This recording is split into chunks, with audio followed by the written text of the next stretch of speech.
The rain had been pouring steadily for days now, a constant, unrelenting downpour that seemed to mirror the storm brewing inside Tyler Thornberry's chest. London was no longer the bustling, energetic city she loved. It had turned into a soggy, reflective maze. The streets shimmered with the glow of streetlights, their reflections shattered by the falling rain, making everything appear hazy, almost unreal. It was like the city had turned into a dream, dark, cold, and full of uncertainty. But it wasn't the weather that weighed on Tyla's mind, it was everything else. Her life felt like it was trapped in the same endless loop as the storm outside, relentless, chaotic, with no end in sight. She let out a quiet sigh as she adjusted the leather-bound books on the shelf in the small, cramped bookshop where she worked 5 nights a week. It wasn't glamorous work, but it paid the bills. Her hands shook slightly, not from the cold but from the exhaustion that had become her constant companion. Between her day job at the cafe and her evenings spent here, she had little time for herself. Still, there was something peaceful about being surrounded by books. The smell of old pages and the sound of quiet footsteps on the wooden floor kept her grounded, even if the rest of her life felt anything but stable. "Tyla, dear, you should head home soon," Mrs. Kingsley, the elderly owner of the shop, called from behind the counter, her voice a soft rasp. "That storm's only getting worse." Tyla glanced up at the clock on the wall, 8:42 p.m. 18 more minutes. 18 minutes before she could rush to the hospital and check on Grandma Cordelia before visiting hours ended at 10 o'clock. Grandma had been sick for months now, and each visit was becoming harder to get through. It felt like time was slipping away, like she was racing against something she couldn't quite catch. "I'll just finish this section," Tyla replied, her voice tinged with the fatigue she fought to hide. As she turned back to the shelf, the bell above the door jingled, its sharp ring slicing through the quiet of the shop. Tyla looked up, startled, wondering who would be out on a night like this. The storm outside was only getting worse, the wind howling and rain pounding against the windows. A tall figure stood in the doorway, water dripping off an expensive wool coat that seemed to offer little protection from the downpour. Beneath the coat, she caught the flash of a sharp, dark suit, far too elegant for someone braving the storm. The man shook his head slightly, sending droplets of water flying from his dark copper hair. Mrs. Kingsley straightened, her eyes narrowing with the instinctive alertness of someone used to dealing with high-end clientele. "Good evening, sir," she said in a tone that mixed politeness with concern. "Dreadful night to be out. How may we help you?" The man didn't answer. Instead, he took 2 unsteady steps forward, one hand rising to loosen his tie, as if it had suddenly become too tight, too constricting. There was something off about the way he moved, like a marionette whose strings were about to snap. "Sir?" Tyla called, her voice tinged with concern. She took a cautious step forward, her eyes locking onto his. In that moment, his eyes met hers. They were startlingly blue, so bright that they seemed to cut through the fog of exhaustion and the storm outside. But what really caught Tyla's attention was the look in them, raw panic, sheer fear that made her heart skip a beat. He opened his mouth as if to speak, but what came out wasn't words. Instead, a harsh, wheezing gasp escaped his lips, and before anyone could react, his knees buckled, and he collapsed to the floor with a heavy thud. "Oh my God!" Mrs. Kingsley cried, her voice shaky and filled with terror as she froze behind the counter. Tyla dropped the book she was holding, her heart pounding in her chest. She rushed to his side, her mind already racing through the steps of first aid. His face was turning red, blotchy with hives that were spreading across his jawline, his breathing becoming more and more labored with each passing second. "Call an ambulance," Tyla shouted, her voice urgent as she tried to remain calm. Mrs. Kingsley fumbled for the phone, but Tyla didn't wait for her. Kneeling beside the man, she loosened his tie completely and unbuttoned the collar of his shirt. She placed her hand on his chest, feeling the frantic rise and fall of his breath. "Sir, can you hear me?" she asked, her voice gentle but firm. "Are you allergic to anything?" His eyes locked onto hers once again, fear swirling in those bright blue depths. He opened his mouth, but only a weak, wheezing breath escaped. Then, with great effort, he managed to say one word, barely a whisper. Shellfish. Tyla's heart sank. Anaphylaxis. She had seen it before, had even volunteered at Royal London Hospital for 6 months. She knew what was happening. She knew how quickly it could escalate. "Do you have an EpiPen?" she asked urgently. He shook his head weakly, his lips now taking on a bluish tint as his body continued to fight for air. Her mind was spinning. There was no time to wait for an ambulance, it would take at least 15 minutes for them to arrive in this weather. "Mrs. Kingsley, how far out is the ambulance?" Tyla asked, her voice tight with panic. 15 minutes, came the shaky reply. Maybe more, with the flooding. 15 minutes. Too long. Tyla made a split-second decision. She had to act fast. "We need to elevate his legs," she instructed, her voice steady despite the chaos in her mind. Together. Mrs. Kingsley's hands were trembling, but together, they managed to prop his long legs up on a stack of books. Tyla gently cradled his neck, making sure his airway stayed open. His skin felt hot under her palm, feverish with the battle his body was fighting. "Stay with me," she whispered, leaning close enough that she could feel his shallow, desperate breaths against her cheek. "Help is coming, but you need to fight." His blue eyes never left hers. There was something in his gaze, a desperate, unspoken plea, that stirred something deep inside her. A strange connection formed between them, stronger than the storm, stronger than the chaos of the moment. It was as if, in that instant, everything else disappeared. "My name is Tyla," she said softly, instinctively knowing that keeping him conscious was vital. "Can you tell me yours?" His lips moved with great effort, barely audible, but she caught the sound of his voice. "Jeffrey." "Jeffrey," she repeated, the name rolling off her tongue with an odd sense of familiarity. "You're going to be all right, Jeffrey. I promise." His hand found hers, gripping it with surprising strength, considering his condition. For a moment, despite the gravity of the situation, there was a strange current between them, a pulse of something unspoken, something undeniable.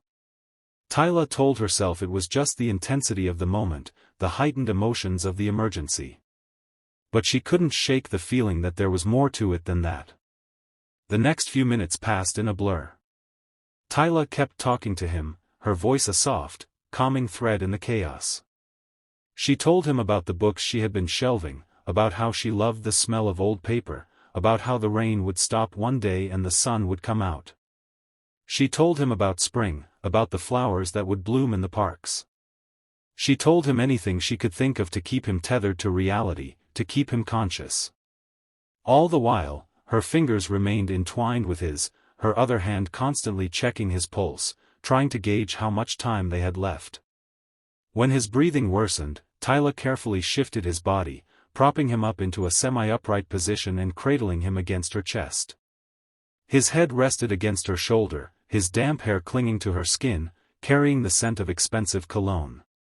Despite everything, despite his life hanging in the balance, Tyla couldn't help but notice how handsome he was.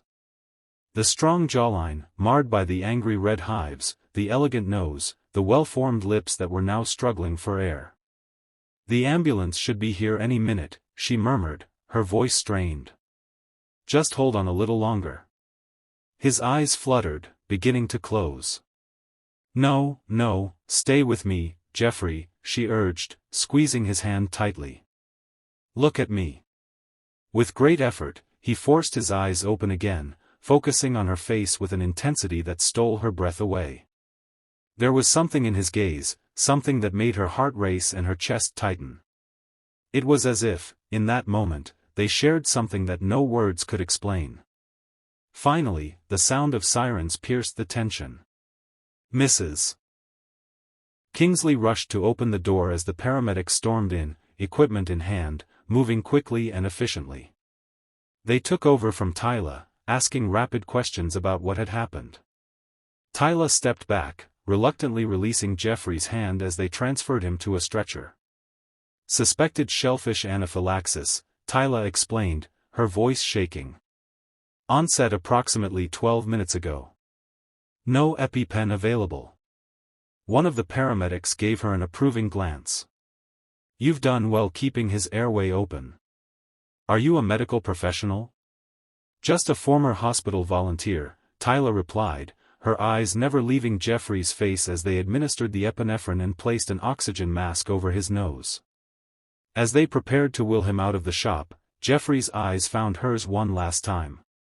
His lips moved beneath the oxygen mask, forming what looked like the words, "Thank you." Tyla managed a small, reassuring smile, her heart heavy with emotions she couldn't quite name. She had saved him, but she couldn't shake the feeling that this moment, this encounter, was only the beginning of something far bigger than either of them could have imagined. The bell above the door jingled once more as the last traces of the storm's fury washed away. The bookshop, now echoing with a heavy, suffocating silence, was a world apart from the chaos outside. Mrs. Kingsley, still visibly rattled, slowly approached Tyla, her eyes wide with awe. "Well," Mrs. Kingsley finally managed, her voice trembling, "I believe you just saved that gentleman's life, Tyla." Tyla stood motionless, her hands still hovering in the air, lingering with the remnants of his touch. Her mind raced, replaying the frantic moments of their interaction, the desperation in Jeffrey's eyes, the strange, electric connection between them. But all that remained now was a gnawing uncertainty. "I just hope he'll be all right," she murmured, the weight of the situation sinking into her bones. "He's lucky to have you here," Mrs. Kingsley said gently, placing a hand on Tyla's shoulder. "You should go home now, dear. It's been quite an evening." Tyla nodded, still in a daze. She gathered her belongings slowly, her thoughts caught between the moments she'd spent with Jeffrey and the reality that had settled back around her. She felt his absence in the air, a heavy void left in the wake of his collapse. She couldn't help but replay the briefest of moments, the flicker in his eyes, the feeling of their hands together. It had all felt so real, too real. But as she pulled her worn coat around her and stepped into the cold, endless rain outside, she tried to push the thought of Jeffrey from her mind. He was a man in distress, a stranger who needed help. Nothing more. That's all it had been. Yet, despite the logical arguments in her head, something nagged at her heart, tugging it in a way she couldn't ignore.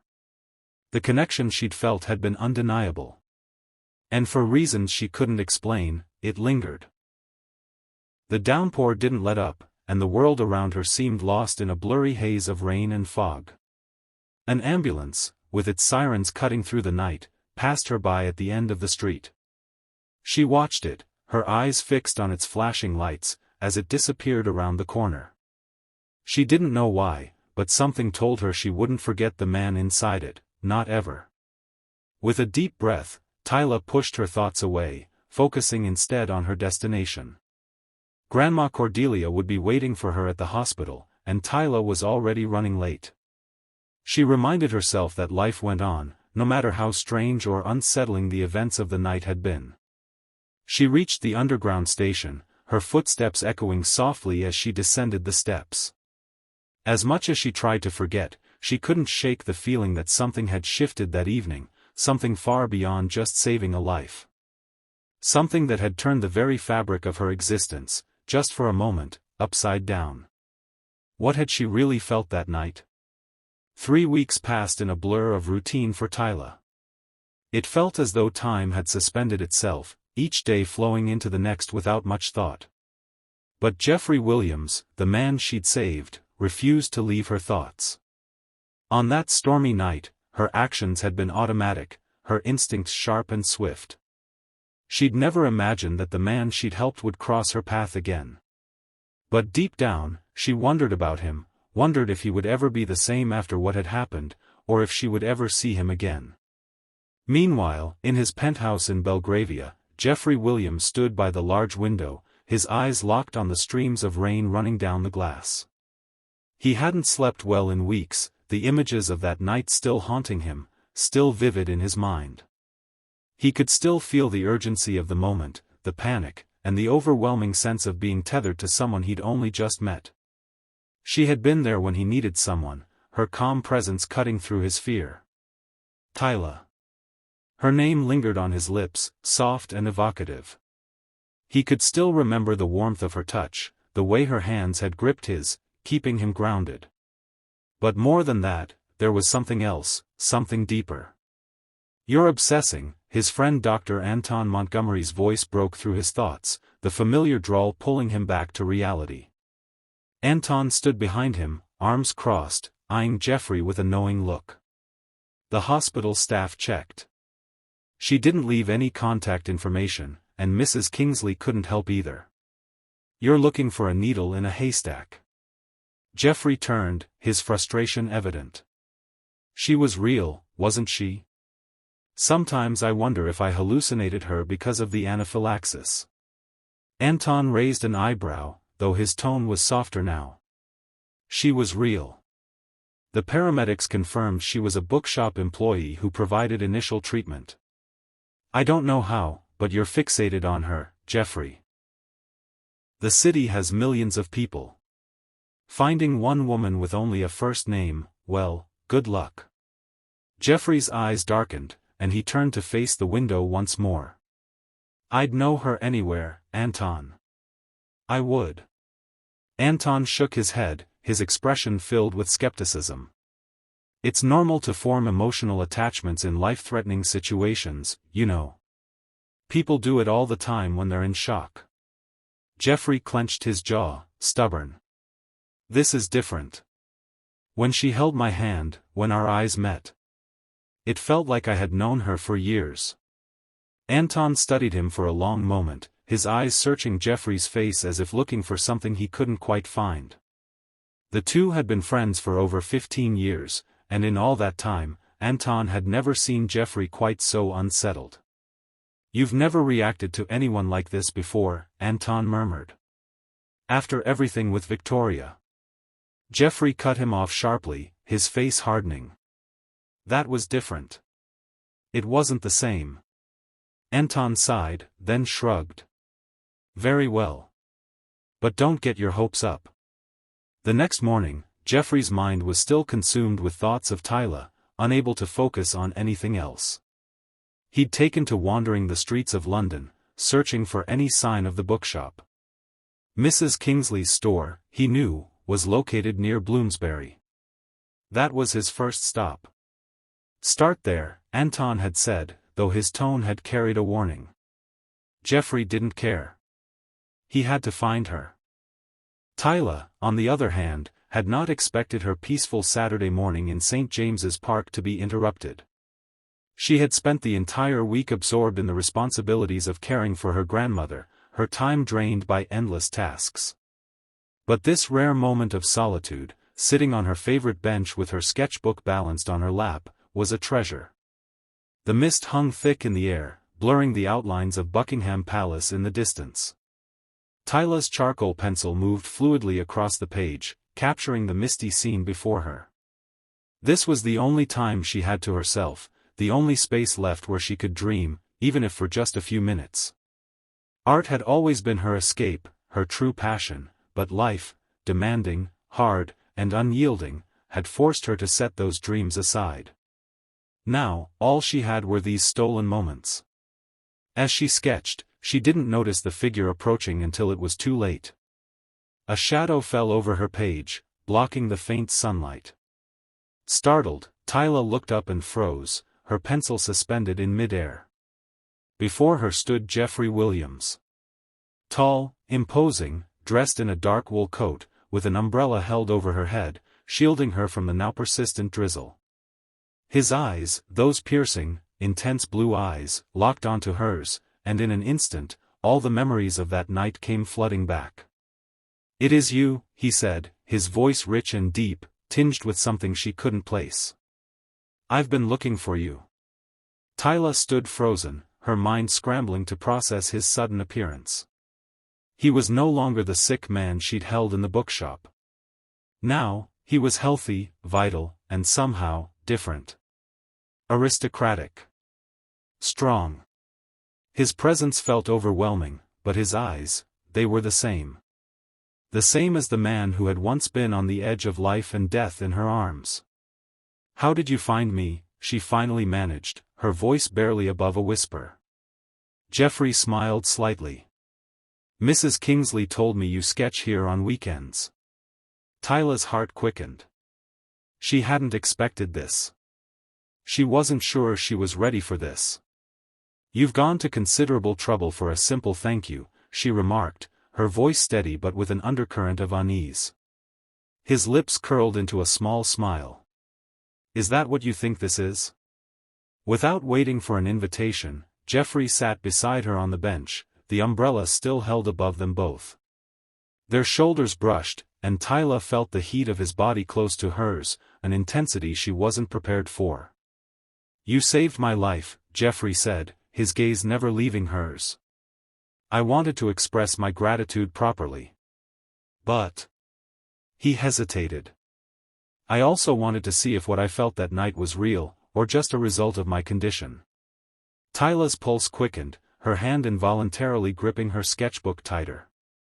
"And what did you feel, Mr. Williams?" she asked, trying to keep her voice calm. "Geoffrey," he corrected softly. "I felt as though I'd known you before." That holding your hand in that moment was the most natural thing in the world. His words hit her with an unexpected force. She could feel the sincerity in them, but it wasn't just gratitude. It was something more. Something deeper. And it unsettled her. "That's quite a dramatic interpretation," Tyla said, her attempt to sound pragmatic faltering. "I'm not typically given to dramatics," Geoffrey replied, his voice soft but firm. The rain continued to fall as they sat side by side, the world shrinking down to just the two of them. Slowly, Geoffrey turned toward her, his eyes soft with admiration. "May I see your sketches?" he asked, his tone genuine, curious. Tyla hesitated, but then slowly opened the sketchbook to him. As he studied her work, Tyla held her breath, waiting for his response. His eyes lit up with appreciation, a smile tugging at the corners of his lips. "These are extraordinary," he said, his admiration clear. "Enough improvement to make a difference. The doctors are optimistic, but I can't help but feel so helpless. She's always been so strong, so capable. To see her like this." Tyla's voice faltered, her hand tightening around her grandmother's fragile one, trying to ground herself in the moment, as if by sheer will she could bring her grandmother back to the vibrant woman she had once been. Geoffrey stood quietly beside her, his presence like a steadying force in the storm of uncertainty. His dark eyes held no pity, only a quiet understanding that somehow made everything seem just a little more bearable. "I know it's hard," he said softly, his hand resting on the back of the chair next to Tyla, as if offering a silent gesture of support. "But she's a fighter, just like you." Tyla blinked, surprised by the warmth of his words. No one had ever really put it like that before. The realization that Geoffrey, someone she had only just met, understood her in a way that even her closest friends never had, was startling. She glanced up at him, searching his face for something, an answer, maybe, or some kind of reassurance, but his expression remained unreadable, his concern genuine yet distant, like he was guarding some part of himself from her. Before she could respond, the soft beep of the heart monitor caught her attention, a quick fluttering sound that sent a wave of panic through her. Her grandmother's chest rose and fell slowly, but it wasn't the rise and fall of life she had once known. It was labored, hesitant, as if each breath had to be earned. Tyla's throat tightened, her mind reeling with the weight of it all. Every second spent watching this woman, her rock, teetering between life and death, was a second too long. "I'm glad you're here," Tyla said quietly, her voice barely a whisper as she glanced up at Geoffrey, her heart heavy with emotions she couldn't name. She wasn't sure what had drawn him back to the hospital, but something inside her was grateful that he had come. Geoffrey gave a small nod, his eyes softening for the briefest moment. "I couldn't stay away," he admitted, his tone low. You You've been through so much already. You shouldn't have to go through this alone. His words hit her like a wave, both soothing and overwhelming at the same time. It was strange, this connection between them, how it had formed so quickly and so forcefully. Yet in that moment, standing there with her, it felt completely natural. The door opened suddenly, and Dr. Hamilton entered, her expression professional but not without a hint of fatigue. "Miss Thornberry, Mr. Williams," she greeted them both. "We've got some preliminary results in. I wanted to discuss them with you." Tyla's heart leapt in her chest, the tension in her body escalating at the mention of the test results. Is she going to be okay?" Tyla asked, her voice trembling despite her best efforts to remain calm. Dr. Hamilton gave her a steady look, a mix of concern and empathy in her gaze. "It's still too early to make any definitive conclusions, but we have seen some signs of improvement in her neurological functions. We're adjusting her medication accordingly. I don't want to give you false hope, but it's possible that she could make a full recovery." Tyla's breath caught in her throat, a glimmer of hope igniting inside her. Could it be? Was there a chance, however small, that her grandmother could come back to her? Jeffrey stepped closer to her, his hand lightly resting on her shoulder. "That's good news, Tyla," he said, his voice low and encouraging. "You have to hold on to that." But Tyla, her mind racing, couldn't hold on to anything just yet. The storm inside her heart was far from calmed. What if the worst was still yet to come? What if the doctors were wrong? She had no choice but to stay by her grandmother's side, to cling to every fragile hope as though it were a lifeline. The next few hours passed in a blur, filled with more consultations, more tests, and more waiting. Tyla hardly noticed when Jeffrey left to attend to his business, though he had promised to return. She had become numb to the passage of time, consumed with the anxiety that gnawed at her insides. It wasn't until later that evening, when the hospital had grown quiet, that Tyla finally felt a flicker of hope. She had just finished speaking with the head nurse, her grandmother's condition still unchanged, when Jeffrey appeared at her side again. This time, he had a different look in his eyes, a mixture of determination and something else, something softer that made Tyla's pulse quicken. "I have something to show you," he said, his voice low but urgent. Tyla furrowed her brow, confused. "Now?" "But, my grandmother." "This won't take long," Jeffrey interrupted, his voice steady yet insistent. "I promise you. Just come with me." His gaze softened then, as though he was trying to convey something beyond his words, something that spoke to a deeper understanding between them. Despite her reservations, Tyla found herself following him. The moment his hand brushed against hers again, a jolt of electricity ran through her, and she realized with startling clarity that she couldn't seem to deny the pull she felt toward him. There was something about Jeffrey, his presence, the way he always seemed to know exactly what she needed, that made everything feel both terrifying and inevitable. He led her out of the hospital and into the cool, damp London night, the rain still falling relentlessly from the sky. The streets were empty, save for the occasional car speeding by. Jeffrey guided her to his car, a sleek, dark Bentley that seemed to blend into the shadows as though it were a part of the night itself. As they slid into the back seat, the quiet hum of the engine enveloped them, and for a moment, everything outside of that car seemed to fade away. "Where are we going?" Tyla asked, her curiosity piqued.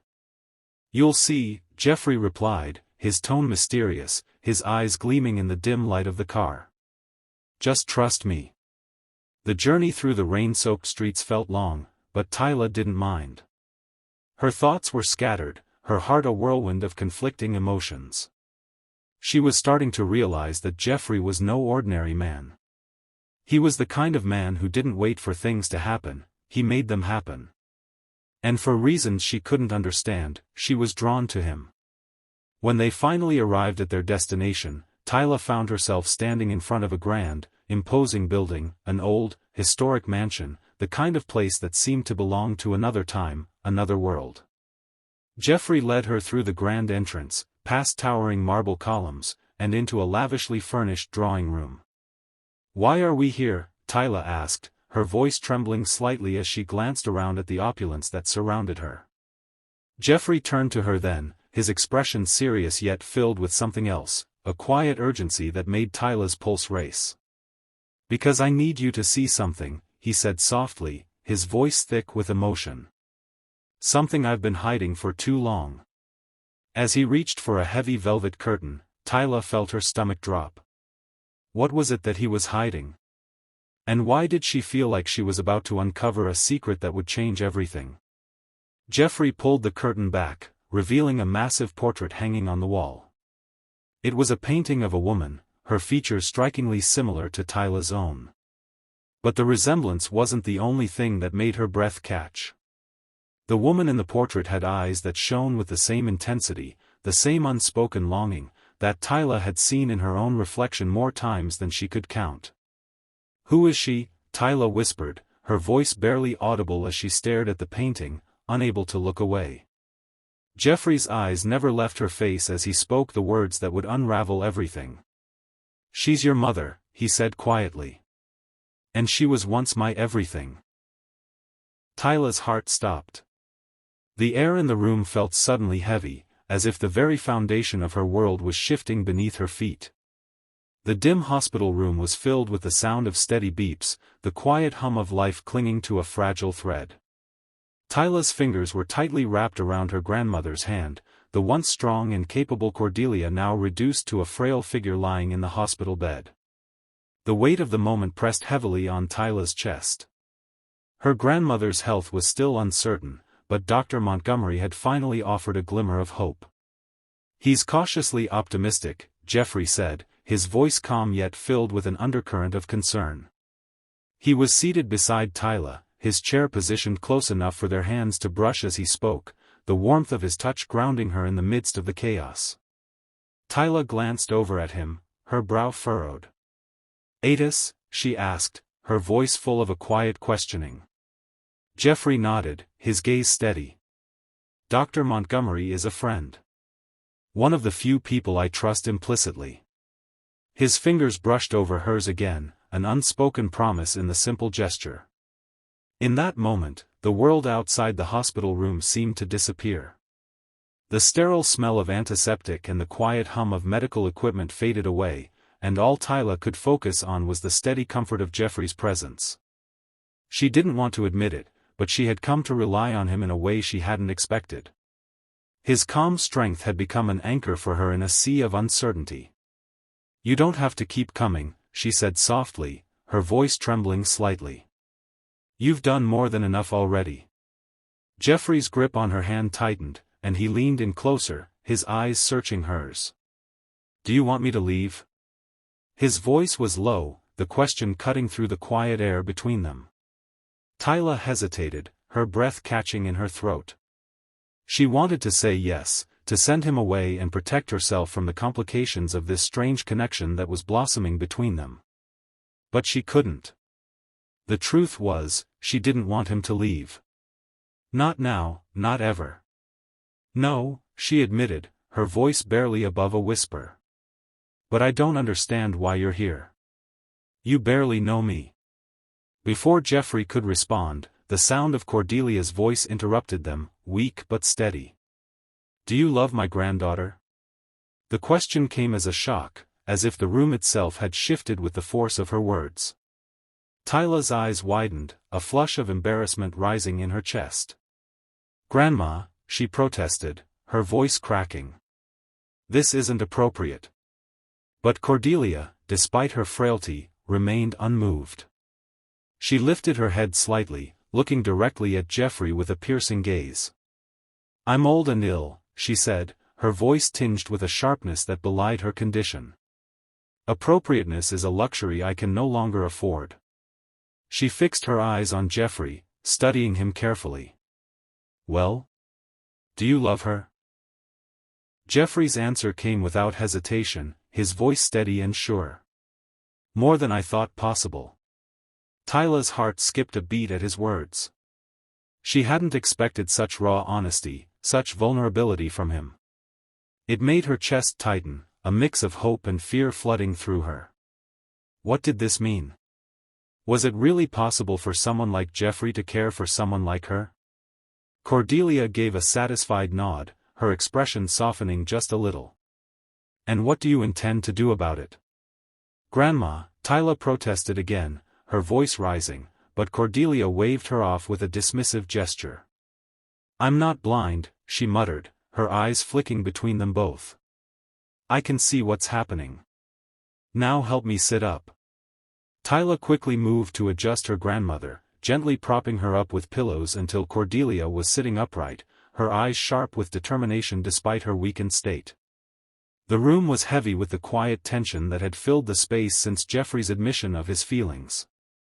Cordelia's eyes softened slightly as she slowly removed a small gold ring from her finger, the band simple but elegant, with a single emerald stone at its center. The gem gleamed faintly in the low light, a quiet reminder of something long past. "This was your mother's," Cordelia said, her voice a little shaky but steady. "And her mother's before that." She passed the ring to Jeffrey, who accepted it with reverence, his fingers brushing over the cool metal before gently closing his hand around it. "The emerald came from Jamaica," Cordelia continued, her voice softening with the weight of the memory. "Your great-great-grandfather brought it over when he immigrated to England." She paused, her eyes narrowing as she looked at Jeffrey, then at Tyla. "A family should have traditions. Even new ones." Jeffrey's throat worked as he nodded, his expression grave. "I'll treasure it," he promised, his voice steady but filled with unspoken emotion. Cordelia smiled faintly, clearly satisfied with his response. "See that you do," she said, then turned her gaze to Tyla. "Now, both of you go home and get some proper rest. I'm not going anywhere tonight." Outside of Cordelia's room, Tyla turned to Jeffrey, her heart racing, the weight of everything pressing down on her chest. "You don't have to stay," she said, her voice unsteady. Jeffrey silenced her with a soft finger against her lips, his touch tender but firm. "I know," he said softly. "But I want to." Tyla felt a warmth spread through her at his words, but there was something more, a quiet certainty in them that made her heart ache. "Not yet," she whispered, but Jeffrey's eyes met hers, and she could see that it wasn't a question, not really. "When you're ready," he said gently. "When you're ready, I'll be here." That night, back at Tyla's small flat, things between them had shifted in a way neither of them could deny. The tiny apartment, with its mismatched furniture and faded wallpaper, seemed almost irrelevant as they came together. Jeffrey was different now, his touches more gentle, more deliberate, as though everything had changed after Cordelia's blessing. As they made love in the quiet darkness, Tyla felt herself trembling, not just from the physical closeness, but from the overwhelming emotions that had taken over her. She had been afraid of losing her grandmother, the only family she had left. But as she lay in Jeffrey's arms, feeling his warmth against her, she realized that in a way, she hadn't lost anything at all. "I was so afraid of losing her," Tyla whispered, her voice barely audible. "She's all the family I have left." Jeffrey's arms tightened around her, pulling her close. "Not anymore," he murmured, his voice thick with emotion. "You have me now. If you want me." Tyla's heart pounded in her chest as she raised herself above him, the amber light from the street lamp casting her in a soft, golden glow. Jeffrey's breath hitched as she lowered herself onto him again, their bodies joining in a slow, deliberate rhythm. It was different this time, slower, more meaningful, as if every movement carried the weight of a promise. As the intensity between them built, Tyla couldn't help but gaze into Jeffrey's eyes, seeing the depth of everything that was happening between them.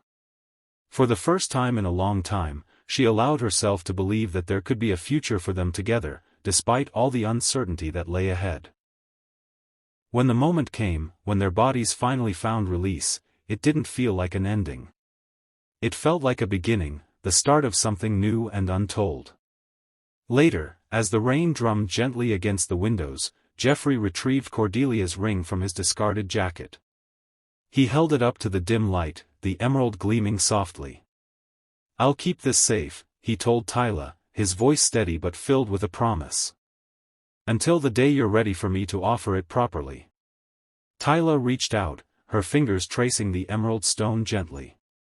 My mother always said it brought good fortune to true love, she said, her voice soft. That as long as it remained in our family, love would prevail over circumstance. Jeffrey smiled, a thoughtful expression crossing his face. A beautiful sentiment, he replied quietly, and fitting, I think.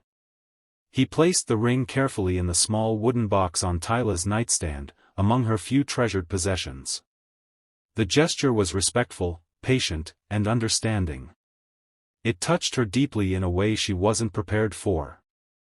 The doctor said Cordelia's recovering more quickly than expected, Jeffrey remarked after a long pause, his voice shifting to a more neutral tone, sensing the emotional weight still hanging in the air. Dr. Montgomery is particularly optimistic. I noticed him visiting outside of his rounds. Tyla nodded, grateful for the shift in conversation.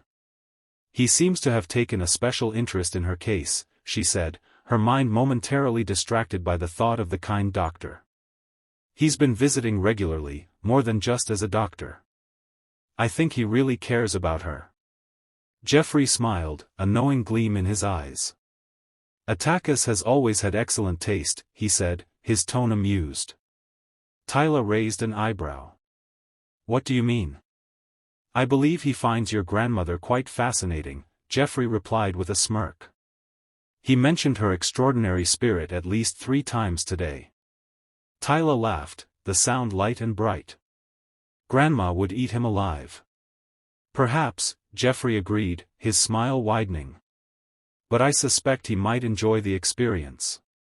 As they lay together, drifting toward sleep, Tyla felt an unexpected sense of peace. Whatever the future held, whatever challenges they would face, she knew they would face them together. And that thought, simple as it was, brought a quiet comfort to her heart. Outside, the rain continued to fall, washing the city clean for the dawn that was to come. Inside, Tyla's heart felt a little lighter, her future a little clearer. And in the dim light of the room, Cordelia's emerald ring caught a brief flash of lightning, its green fire a silent promise waiting to be fulfilled. As the sun began to set, casting a soft golden hue over the ancient stone circle, Jeffrey reached into his pocket and withdrew a small velvet box. Tyla's heart skipped a beat as he opened it to reveal the ring, Cordelia's emerald ring. The green stone gleamed in the fading light, now set in a platinum band that seemed to magnify its beauty while preserving the history it carried. I've had it resized, he said, his voice low and steady, though there was an edge of emotion beneath the calm. But otherwise, untouched. Your family's legacy preserved. Tyla's breath caught in her throat. Her eyes locked onto the ring, her pulse quickening as the weight of the moment settled around her. She could see the same emerald that had once belonged to her mother, passed down through generations, now being offered to her in a way she never imagined. It was as though time itself had converged on this one instant, the past and future colliding. Jeffrey dropped to one knee, his movements deliberate and full of reverence.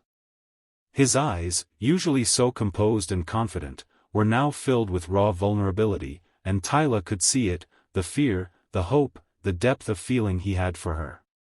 She swallowed hard, her own emotions threatening to overwhelm her. Tyla Thornberry, he began, his voice trembling slightly but steadying with each word, you found me when I was dying. Not just physically, that day in the bookshop, but spiritually, emotionally. You saved me with your honesty, your courage, your refusal to let circumstances dictate who you love. He took a deep breath, as if summoning the strength to say the next part. Tyla held her breath, every word hanging in the air like a fragile thread between them. I know we come from different worlds, he continued, his gaze never leaving hers. I know there will be challenges. But I also know that nothing in my life has ever felt as right as loving you. His voice dropped to a whisper, so quiet she had to lean in to catch the words. Will you marry me? Will you create a new legacy with me? One based on love rather than bloodlines or social expectations? For a moment, time seemed to pause. The soft glow of the setting sun broke through the mist that had settled over the land, casting a golden light across the stone circle, illuminating them both. Tyla's heart beat faster, her thoughts swirling in a kaleidoscope of memories, of the bookshop, of their first meeting, of the way they had found each other in a world that seemed to constantly pull them apart. She thought of Cordelia's words, the ones that had stayed with her, echoing in her mind, "Love transcends circumstance." And now, standing before Geoffrey, in this ancient place where so many had walked before them, Tyla knew that love wasn't just about fate or chance. It was about choice. And she had chosen him. She glanced down at the ring, its emerald gleaming with the promise of the future, a future she never thought she would have. A future with Geoffrey. "Yes," she said, her voice breaking the silence, clear and firm. "Yes, I will marry you." Geoffrey's face transformed in an instant. Joy and relief flooding his features as he slipped the ring onto her finger, his hands shaking slightly from the intensity of the moment. It was a simple gesture, yet it carried the weight of everything they had been through, everything they would face together. Rising to his feet, he gathered her into his arms, lifting her off the ground in a powerful embrace. His lips found hers in a kiss that felt like an answer to every question they had ever asked, every uncertainty they had ever faced. In that kiss, there was no doubt. No fear. Just a promise, a vow that they would face everything, together. Later that night, in the warmth of the cottage's large four-poster bed, Tyla and Geoffrey made love with a quiet understanding, each touch more meaningful than the last. They moved together, as though they had always known each other's rhythm, their bodies speaking a language beyond words. The moonlight poured through the window, bathing them in its silvery glow, making their union seem timeless, as if the night itself would never end. Geoffrey traced the curve of Tyla's hip with his fingers, his touch tender and reverent. But then, his voice broke through the calm, filled with an almost unbearable seriousness. "There's something I haven't told you," he said, his tone quiet but steady. "Something medical." Tyla propped herself up on one elbow, her concern mounting at his words. "What is it?" Geoffrey sighed deeply, as if he were gathering the courage to speak the words that had been weighing on him. "Atis has been consulting with specialists about my condition. There are new treatments being developed, experimental still, but showing promise. He believes there might be a chance, a small one, that the damage isn't as permanent as originally thought." Hope and caution warred in his voice. Tyla's heart squeezed in her chest. She understood the magnitude of what he was sharing with her, not just medical news, but the vulnerable dream he had nearly given up on. "You mean you might be able to?" She couldn't finish the sentence, her mind unwilling to entertain the thought too fully, afraid of raising expectations that could be shattered. "Father-children," he finished gently. "It's far from certain. The treatments are cutting edge, with limited success rates. But Anton thinks I'm a good candidate." Tyla placed her palm against his cheek, her heart full of tenderness and love. "Geoffrey, I said yes knowing children might never be possible for us. That hasn't changed." "I know," he assured her, his voice soft but filled with sincerity. "And I'm not telling you this to pressure you or create expectations. I'm telling you because I want our marriage to begin with complete honesty. No secrets, no unspoken hopes or fears between us." The gesture, his refusal to shield her from the uncertainty or the possibility of disappointment, touched Tyla deeply. She kissed him softly, pouring all her love and trust into the kiss, and soon, the passion they shared rekindled. As their bodies joined again, moving together with the familiar tenderness they had come to know, Tyla whispered against his shoulder, her voice barely audible, "Whatever happens, it's enough. You are enough." In that moment, surrounded by the timeless landscape of ancient Scotland, in the sacred space of their love, they found peace. The past, the future, none of it mattered, for in each other, they had found their sanctuary. Back in London, autumn had settled over Hyde Park, painting the trees in shades of copper and gold. Tyla and Jeffrey walked hand in hand, the crisp air brushing against their skin as they strolled beneath the canopy of falling leaves. It had been 3 months since their engagement in Scotland, a time filled with quiet happiness, the anticipation of their December wedding, and a deeper connection than either had ever imagined. "Cordelia has invited Anton to Sunday lunch again," Tyla remarked, her voice light with amusement. "That makes the 4th time this month." Jeffrey chuckled, the sound warm and familiar in the chilly October air. "I think we may need to consider a double wedding at this rate." They laughed together, the moment light and carefree, until suddenly, Jeffrey stopped walking. His hand rose to his temple, a faint grimace crossing his face. Tyla's smile faded instantly as she turned to him, concern flooding her chest. "Jeffrey, what is it?" "Just a headache," he said, but the tightness around his eyes told her it was more than that. "I've been getting them occasionally." "Nothing serious."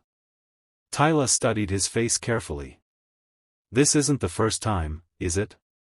And don't try to protect me from the truth." Jeffrey hesitated, then reluctantly admitted, "No. They started about 2 weeks ago, along with some other symptoms." Alarm flashed through Tyla, her heart quickening. "What symptoms? Why haven't you said anything?" He guided her to a nearby bench, his expression controlled but his eyes betraying a hint of worry. "I didn't want to worry you unnecessarily. Anton believes there are side effects from the treatment protocol." "Jeffrey," Tyla said firmly, her voice soft but full of determination. "Tell me everything now." He sighed, recognizing the familiar tone in her voice, the one that left no room for hesitation. Fatigue, occasional dizziness, and some discomfort in the abdominal region.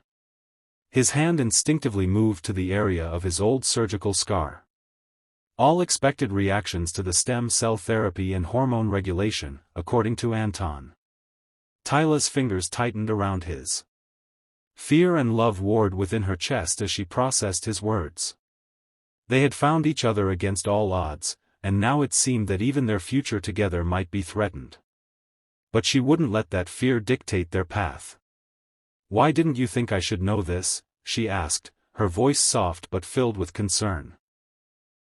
"The protocol has been producing promising results," Jeffrey said, his eyes searching hers for understanding. "I didn't want to burden you with the temporary discomfort when the potential outcome means so much to both of us." Tyla met his gaze, her heart filled with both love and worry. She knew how much Jeffrey wanted a family, how deeply he longed for a future where they could share that kind of life together. And yet, the uncertainty of it all, how much of it was a dream? How much of it was possible, hung in the air between them. But despite the fear, despite the unknowns, Tyla held on to one certainty: they would face it all, together. It was hard to believe, sometimes, that they had made it this far. The odds had been stacked against them from the very beginning, as if fate itself had conspired to test their love. And yet, against all of it, they had found their way to each other. Surely, fate wouldn't be cruel enough to threaten their happiness now. Jeffrey had finally begun to accept that the life he had envisioned, one that included children, might never be his. But now, with hope emerging from unexpected places, it felt as though a new world was opening before him. "We're partners now," Tyla reminded him softly, her voice a comforting balm against the swirling uncertainty in his heart. "Your burdens are mine to share." It was a sentiment that Jeffrey had come to cherish, especially as his monthly appointments with Anton had become far more than just routine checkups. What began as a simple consultation had evolved into a comprehensive examination, followed by endless blood tests and scans. Every visit felt like he was being treated as a medical curiosity, a subject of fascination for experts, rather than a person. And every result, every conversation with Anton, added to the weight he carried on his shoulders.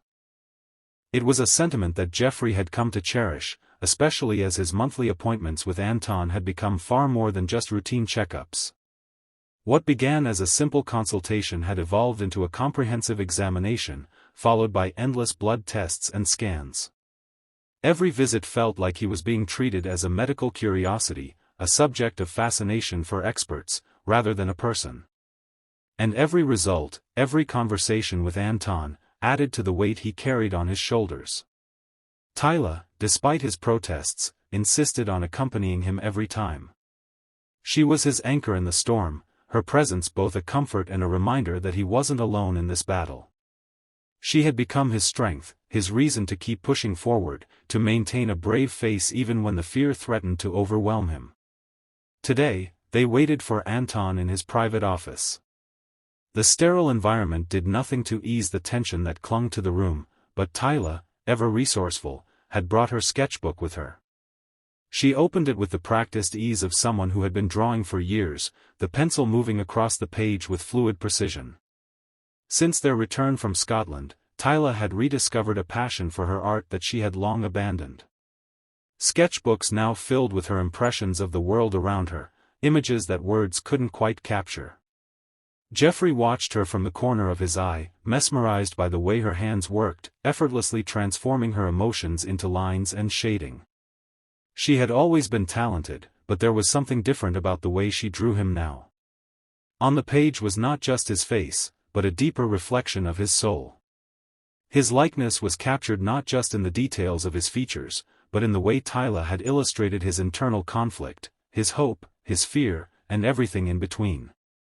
"How do you see so clearly?" Geoffrey asked, his voice softer than usual. Tyla paused, glancing up at him with a faint smile.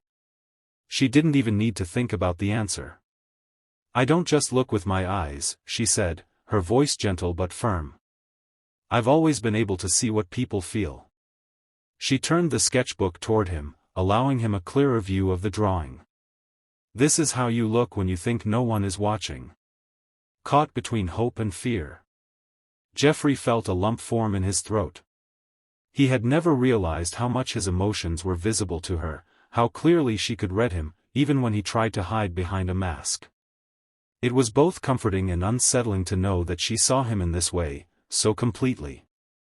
Before he could respond, the door opened, and Anton walked in, carrying a thick folder with a serious expression on his face. He didn't offer any pleasantries, going straight to his desk and setting the folder down. His demeanor was all business, but there was something in his eyes that made Geoffrey's stomach tighten with apprehension. "Sorry to keep you waiting," Anton said, settling into his chair. "I wanted to consult with Dr. Chen at Johns Hopkins before our meeting." Geoffrey's patience was running thin, the need for answers pushing him forward. "Well?" he asked, his voice low but urgent. "What's the verdict?" Anton looked up from the folder, and for the first time since they had started this journey, there was a flicker of astonishment in his expression. He met Geoffrey's gaze, his voice laced with something unexpected. "The results are remarkable, Geoffrey. Your hormone levels have shown significant normalization, and the ultrasound, well, it reveals actual tissue regeneration in previously damaged areas." Tyla's hand instinctively found Geoffrey's, her fingers squeezing his gently. She didn't need to hear any more to understand what this meant. "Meaning?" she pressed, her voice steady despite the excitement she felt building in her chest. Anton continued, his eyes never leaving Geoffrey. "It means the experimental protocol is working far better than we anticipated. The combination of targeted stem cell therapy and hormonal regulation is showing results we didn't even dream possible." Tyla's heart skipped a beat as she looked at Geoffrey, her mind racing. "A possibility that you had surrendered."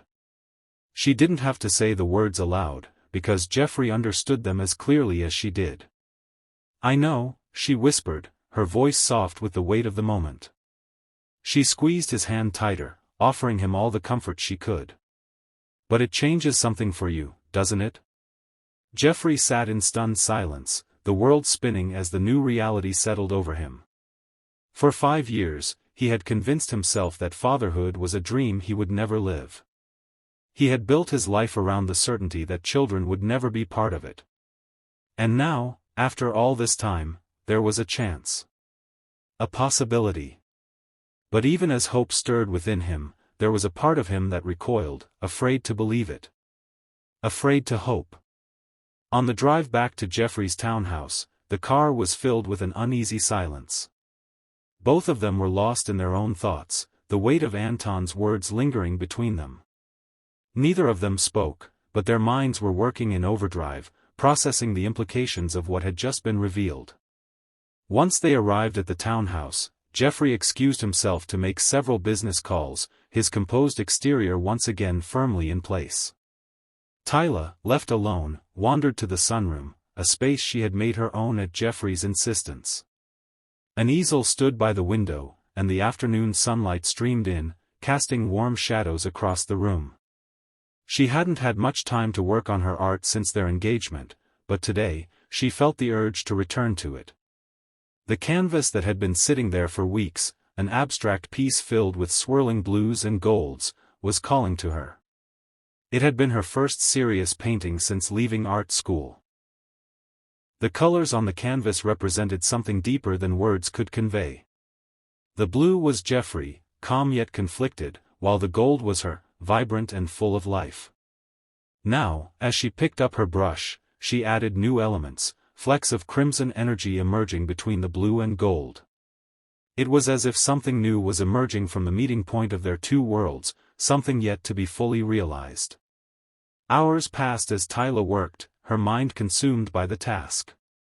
She poured all her emotions into the piece, channeling her excitement, fear, and hope into the brushstrokes. She was lost in the process, and she didn't hear Jeffrey's footsteps until he was standing behind her, his hands gently resting on her shoulders. "It's beautiful," he murmured, his voice full of awe as he studied the evolved painting. "What does it represent?" Tyla set down her brush, suddenly feeling self-conscious. She turned to face him, her heart beating faster as she tried to explain the emotions that had driven her to create this piece. "Us," she said simply. "The blue is you, the gold is me, and now these new elements, they're emerging between us." Jeffrey wrapped his arms around her waist, pulling her close. She leaned back against his chest, feeling his warmth seep into her. His breath was warm against her ear as he whispered, "Hope. You've painted hope." Turning in his embrace, Tyla met his gaze. For the first time since they had received Anton's news, Jeffrey's expression was unguarded. The walls he had carefully built around his emotions had fallen, leaving him vulnerable. His fear was still there, but now there was something else, a tentative joy, a flicker of something long suppressed. "I don't know how to feel," he confessed, his voice thick with emotion. "For 5 years, I've accepted this limitation. I've built my life around it. I nearly didn't pursue you because of it." Tyla watched him silently, giving him space to work through the storm of emotions inside him. He was pacing now, his hands running through his hair, the tension radiating from him. And now, his voice faltered as he turned to face her, his eyes filled with uncertainty. "Now I'm afraid to hope. I'm afraid that if I allow myself to believe this, to imagine a future with children of our own, it will be taken away again. I couldn't bear another loss like that." Tyla stood and walked over to him, her hands gentle as they framed his face. She looked into his eyes, willing him to see the truth in her words. "Whatever happens, Jeffrey," she said, her voice steady with love, "we face it together. If this miracle comes to pass, we'll embrace it gratefully. If not, we'll have a beautiful life regardless." Her words cut through the chaos of his emotions, and Jeffrey felt a sense of peace settle over him. The weight of his fears hadn't disappeared, but now there was something else, something more powerful. Hope. Jeffrey leaned down, capturing her lips in a kiss that quickly deepened. It was a kiss filled with gratitude, desire, and the promise of something new, something they had both. Tyla could feel the tension in the air as Imogen Whitley gracefully accepted the cup of tea, but declined the seat that had been offered to her. The polite exchange seemed nothing more than a formality, but the sharpness of the woman's presence couldn't be ignored. Imogen's gaze was unwavering, her posture as perfectly poised as it had always been, even if the warmth in her eyes had cooled over the years. "I hear Jeffrey has been undergoing some experimental medical treatments," Imogen said abruptly, not bothering with pleasantries. Her tone was smooth but calculated, as though she were testing the waters. Tyla's expression remained carefully neutral. She had heard the whispers, the rumors, but she had long learned not to be bothered by the gossip of those who had no true understanding of what they were talking about. But something about Imogen's approach made her spine stiffen. She wasn't just making casual conversation. "I don't believe Jeffrey's medical matters are an appropriate topic for gossip," Tyla said, her voice calm but firm. She met Imogen's eyes, sensing that this wasn't a casual visit but a confrontation dressed in polite clothing. A brief flash of something almost imperceptible, a flicker of annoyance or surprise, crossed Imogen's face before she quickly masked it with an icy composure. "No, they're not," she agreed, though the words carried a weight that suggested otherwise. "But they are matters of significant interest to our branch of the family, as I'm sure you understand." Tyla's heart sank as the pieces began to fall into place. She could already guess what this conversation was truly about. Imogen set down her teacup with a precision that could only come from years of training in the art of control. "Edward's son has been raised to expect the Williams inheritance," she continued, her eyes never leaving Tyla's. "Now, that expectation may be premature." Understanding dawned in Tyla's mind with startling clarity. Imogen wasn't here to chat about medical treatments, she was here to assess a threat. "So, this is about the inheritance?" Tyla asked quietly, but with an edge of steel beneath her calm words. Imogen didn't deny it. "I came to assess the situation for myself." Tyla's pulse quickened as the weight of the woman's words settled in the air between them. "You mean to assess me," she corrected, her tone smooth but with an underlying bite. "To determine if I might be convinced to discourage Jeffrey from continuing his treatments." A fleeting look of surprise crossed Imogen's face before it was quickly masked by a well-practiced mask of indifference. "You're more perceptive than I gave you credit for," Imogen said, her voice cool but with a trace of reluctant respect. Tyla didn't flinch. She met Imogen's gaze head-on, her own eyes steady. "And you're more transparent than you think," she countered. There was no bitterness in her words, only a quiet understanding of the game being played. "But you've wasted your journey," Tyla continued. "Jeffrey's medical decisions are his own, and I support whatever choice brings him peace." Imogen paused, her lips pressing together as she considered Tyla's words. The two women stood locked in a silent battle of wills, neither one willing to back down. Imogen studied her for a long moment, as though trying to discern if there was any weakness hiding beneath Tyla's composed exterior. Finally, she spoke, her voice carrying a note of something more vulnerable than Tyla expected. "You truly love him," she said, the words heavy with an almost grudging respect. "Not his position, not his fortune, but him." "I do," Tyla confirmed simply. The truth of her words was absolute, unwavering, even in the face of Imogen's cold gaze. For a moment, something like wistful regret flickered in Imogen's eyes. She blinked rapidly, as though pushing the emotion aside before it could show too much. "I envy that," she admitted unexpectedly, her voice lower than usual. "My own marriage was a business arrangement that failed spectacularly." The vulnerability in her voice caught Tyla off guard. She had always seen Imogen as nothing more than a cold, calculating woman obsessed with power, with control. But in that moment, she glimpsed the cracks in Imogen's armor, the life she had led, one shaped by family expectations and societal pressures, rather than personal desires. Tyla didn't respond immediately.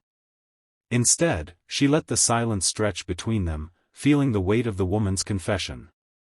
There was more to Imogen than she had first realized, layers hidden beneath the surface that had nothing to do with her apparent hostility. "Perhaps there's room for multiple forms of legacy," Tyla suggested carefully, her voice thoughtful. "Thornfield and its entailments are only one type of inheritance." Imogen let out a short, humorless laugh. "You sound like Jeffrey's mother," she remarked with an edge of bitterness in her tone. "She used to say much the same thing." Tyla's gaze softened, her voice gentle. "Maybe she was right." Imogen didn't reply to that. Instead, she gathered her gloves, her posture becoming more rigid once again. The facade of coldness she wore so comfortably slid back into place. "I won't pretend to wish you happiness, Miss Thornberry," she said, her words clipped and formal. "But I do wish you honesty in your marriage. It's worth more than titles or estates." With that, she turned on her heel and walked out, Harrison following her as the door closed quietly behind them. Left alone, Tyla felt a strange sense of exhaustion settle over her. She wandered back to the drawing room, her mind swirling with thoughts of the unexpected encounter. What had she truly learned? Imagine had come with one purpose, to assess the threat Tyla posed to the Williams legacy. But in doing so, she had also revealed something more. Something human beneath the polished exterior of aristocratic expectations. For the first time, Tyla felt a shift in her perception. Imagine wasn't simply the villain, the antagonist. No, she was a woman trapped by circumstances beyond her control, a woman who had made choices based on duty and obligation, and had paid a steep price for it. Later that evening, as she shared the details of the encounter with Jeffrey, she was surprised by his reaction. His expression was thoughtful, his eyes clouded with memories she hadn't expected. "Imagine wasn't always so cold," he said, swirling brandy in his glass as they sat together by the fire. "As children, we were actually quite close. She was brilliant, passionate about history, architecture. Then she was matched with Lord Whitley when she was barely 20, and everything changed." "What happened?" Tyla asked, her voice soft, but with genuine curiosity. She had known so little about the woman who had made her life so difficult. "He was 3 decades her senior," Jeffrey said, his voice grim. "Brutal in his expectations and unfaithful from the beginning. The divorce nearly destroyed her family, financially and socially." He paused, taking a slow breath as though the memory still stung. "Since then, she's been obsessed with security. And Thornfield represents the ultimate security in her mind."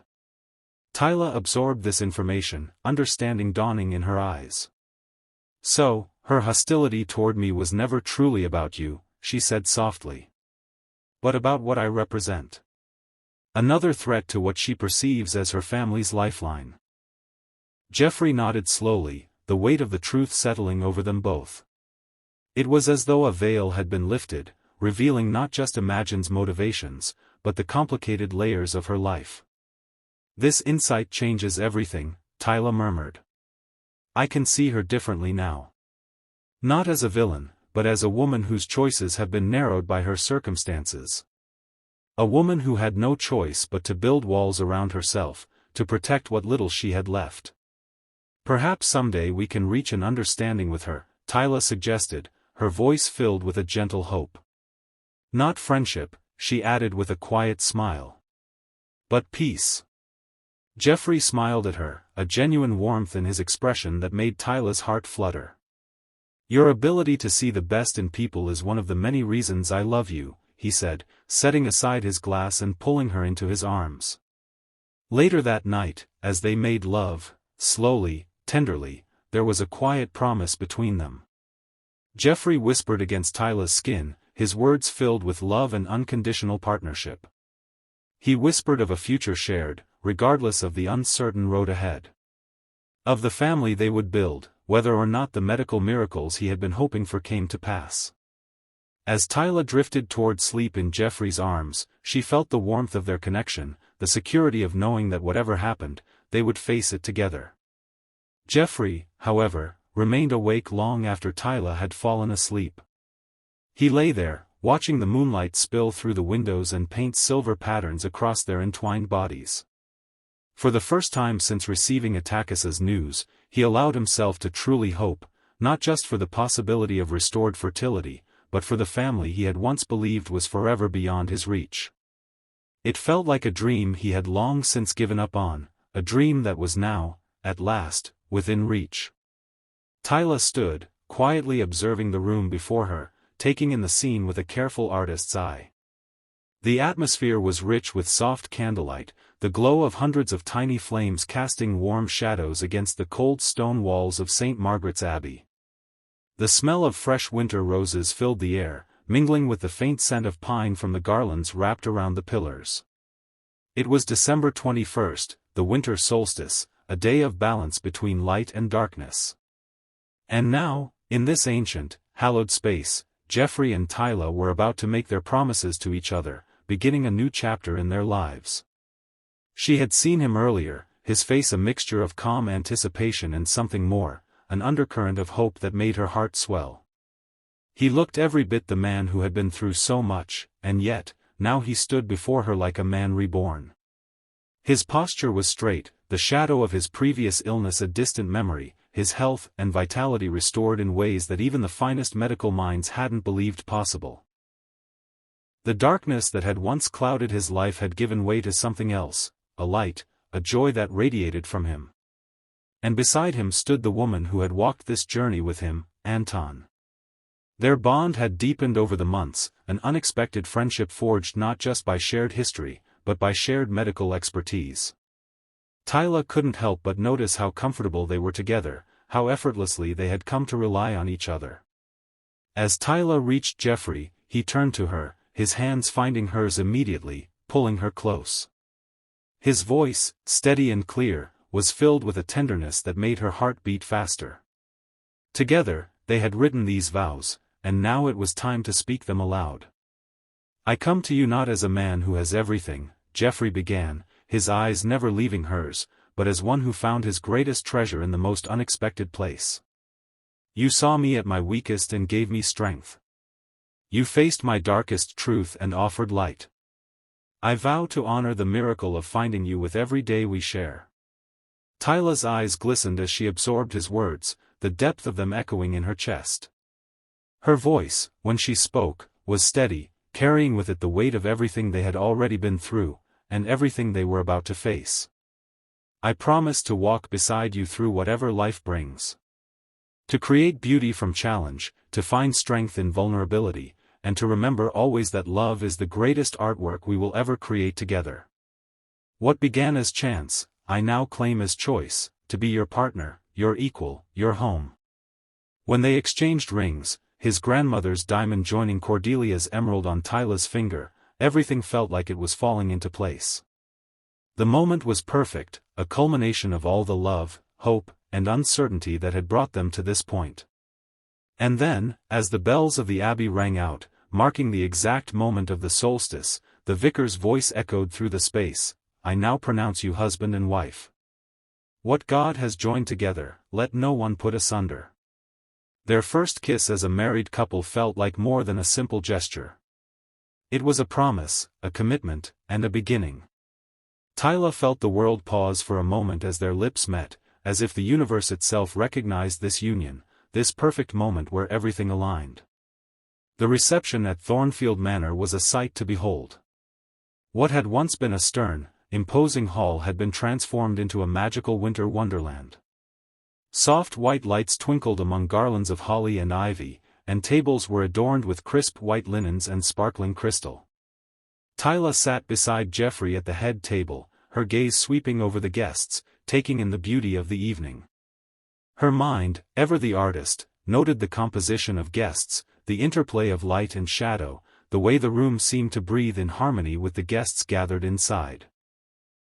"You've made some changes to the family gallery," she observed quietly to Geoffrey, having noticed the subtle difference when they arrived. Geoffrey smiled, pleased that she had noticed.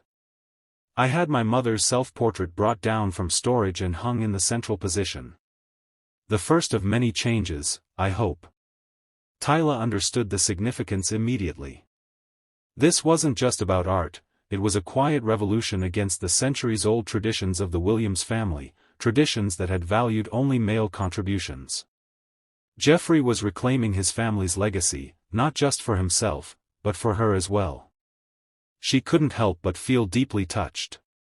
"One day, your work will hang there too," he said, his hand finding hers beneath the table. The simplicity of his words, the certainty with which he spoke them, made her heart swell with emotion. Before she could respond, they were called for their first dance. As they moved together across the floor, the music surrounding them, Tyla became acutely aware of the absences in the room. Lady Imagine Whitley had received an invitation, an olive branch extended by Geoffrey, but had not even acknowledged it. Her absence was louder than any presence could have been, a testament to the unresolved tension still simmering beneath the surface of family politics. "Are you disappointed she didn't come?" Tyla asked softly, her voice just above a whisper. Geoffrey's arms tightened around her waist, his expression thoughtful. "The only opinion that matters to me is yours," he replied simply, before adding with a slight smile, "and perhaps Cordelia's." Tyla raised an eyebrow, amused by his teasing. "I believe we're about to be usurped as the romantic focus of the family," she said, nodding toward Cordelia, who was deep in conversation with Atticus, looking every bit as engaged as a woman in the midst of a passionate romance could be. Geoffrey chuckled, his eyes sparkling. "Let them have their moment," he said, his tone light. "It's not every day you get to marry into a family with such a rich history." Their honeymoon was everything they had dreamed of and more. It began that evening with a chartered flight to Paris, their first stop in a carefully planned European tour. Their suite at the Ritz overlooked the twinkling city lights, the romantic charm of the city seeping into their every moment. Champagne chilled in silver buckets beside the bed, and rose petals adorned their turned-down sheets. "Mrs. Williams," Geoffrey whispered as he slowly began to unfasten the buttons of her silk blouse, his eyes holding hers with a kind of intensity that quickened her breath. Tyla's fingers were equally busy, removing his clothing with the same urgency. "I've been imagining this moment since we said goodbye last night," Geoffrey murmured, his voice low and filled with desire. Their lovemaking that night was different from all the nights before. No longer just lovers, they were husband and wife, bound by vows, bound by promises. The intimacy between them had deepened, not just in body, but in spirit. Every touch, every kiss, carried with it a new weight, a new significance. From Paris, they traveled to a chateau nestled in the snow-covered French Alps, then to Venice and Florence. Tyla experienced these iconic cities with an artist's eye, seeing not just the breathtaking views, but the subtleties hidden within. In Florence's famed Uffizi Gallery, she examined the brushstrokes of Renaissance paintings with an intensity that Geoffrey admired. "You see things differently," he observed one day as they stood before a painting she was studying with quiet concentration. "Technical elements I would never notice." "It's how I was trained," she explained, pointing out the techniques visible only to those who had studied the craft. "It's about deconstructing beauty into its components while still appreciating the whole." Geoffrey watched her closely, sensing the layers beneath her words. "It's like how you see people," he suggested softly. "You see layers beneath the surface." Tyla considered this thoughtfully. "Perhaps that's why I recognized something in you that first day," she said, her voice quiet. "Beneath the medical emergency, there was something familiar." "Familiar?" Geoffrey asked, his expression softening. "Yes," she replied with a smile, the word hanging in the air between them. "As if we had known each other before." By the time they reached their final destination, a private villa on the Amalfi coast, they had settled into the rhythm of married life. Their connection, once fiery and passionate, had deepened into something more profound, something steadier. The love between them had only grown stronger with each passing day. On their final evening, Geoffrey had arranged a surprise for Tyla. Their bedroom was transformed with candles, flowers, and the heavy scent of jasmine in the air. The scene was set with an intimacy that spoke of love and commitment. "You did all this?" Tyla asked, turning to him with a smile. "I wanted something special for our last night," he admitted, guiding her toward the bed. Their lovemaking was unhurried, a slow, deliberate exploration of each other. Geoffrey took his time, worshipping every inch of her body with gentle touches that had Tyla gasping with pleasure. Each kiss, each caress, seemed to deepen their connection even more. When they finally came together, Tyla felt a surge of emotion that went beyond the physical pleasure. She gazed up at her husband, suddenly overwhelmed with a sense of completeness. I don't want this to end, she whispered, her voice thick with emotion. Not just tonight, but this time together. Away from everything. Jeffrey's rhythm was steady, deliberate, as he whispered against her skin, nothing is ending, my love. Everything is just beginning. As they reached the height of their passion, Tyla felt a deep sense of rightness, a profound sense of completion, and for the first time in her life, she understood what it meant to be truly home. The Mediterranean moonlight shimmered across the terrace, its silver glow reflecting off the gentle waves of the sea. Tyla lay there, her gaze fixed on the moon's soft illumination, though her mind wandered in a different direction. Jeffrey, her husband, slept peacefully beside her, his steady breathing a calm rhythm in the stillness of the night. But as Tyla gazed out into the distance, something inside her had shifted, something she couldn't quite put into words. She felt changed in a way she hadn't expected. It wasn't just the marriage or the vows they had exchanged in front of friends and family, no, it was something deeper, something quieter, but undeniably real. Her hand instinctively moved to her stomach, and she wondered if the very essence of their story was already expanding in ways they hadn't even realized. Could the whispers of a new chapter already be speaking to her? She smiled at the thought, a soft warmth spreading within her as she sank further into the peace that settled over her like a protective cloak. She felt a gentle anticipation, a sacred promise for what lay ahead, and she closed her eyes to let the moonlight carry her into a peaceful slumber. When February came, London was drowning in rain, the relentless downpour blurring the city's edges, turning everything into a watercolor painting. The cobblestone streets reflected street lamps that bled into pools of yellow and gold, their faint glow softened by the mist. It was a quiet, melancholic kind of beauty, and in the midst of it all, Tyla sat in the master bathroom of their Kensington townhouse, a wedding gift from Jeffrey, staring at the small plastic stick in her trembling hands. Her heart raced as she barely dared to believe what her eyes were seeing, two faint pink lines. It was impossible. But it was there. There was no denying it. The realization came in a rush, and her breath caught in her throat. The past 6 weeks had passed in a blur since their return from Italy. At first, it had been easy to dismiss the strange fatigue, the heightened sensitivity to smells, and the missed cycle as just side effects of the honeymoon and the adjustment to their new married life. But there had been other signs, too, subtle urges, like the sudden need to sketch nursery layouts in her private journal, as though her body already knew something her mind had yet to catch up to. Just as she was about to crumble under the weight of this impossible discovery, the bathroom door creaked open. Jeffrey's voice came from behind her, a mix of concern and tenderness. "Tyla, you've been in here for over 20 minutes. Are you okay?"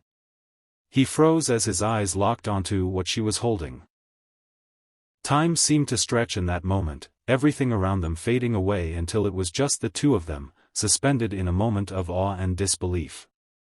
Tyla held the test out to him, her voice barely above a whisper. I think your body has been healing even more effectively than Anton predicted." Jeffrey didn't need to ask the question. He crossed the room in a blur, his face a mixture of reverence and raw emotion, and took the test from her hand. His voice was barely audible, a tremor running through it as he whispered, "You're pregnant?" Tyla nodded, tears slipping down her cheeks. "I need to see a doctor to confirm, but yes. I believe I am." For a man who usually carried himself with perfect poise and eloquence, Jeffrey's reaction was nothing short of breathtaking.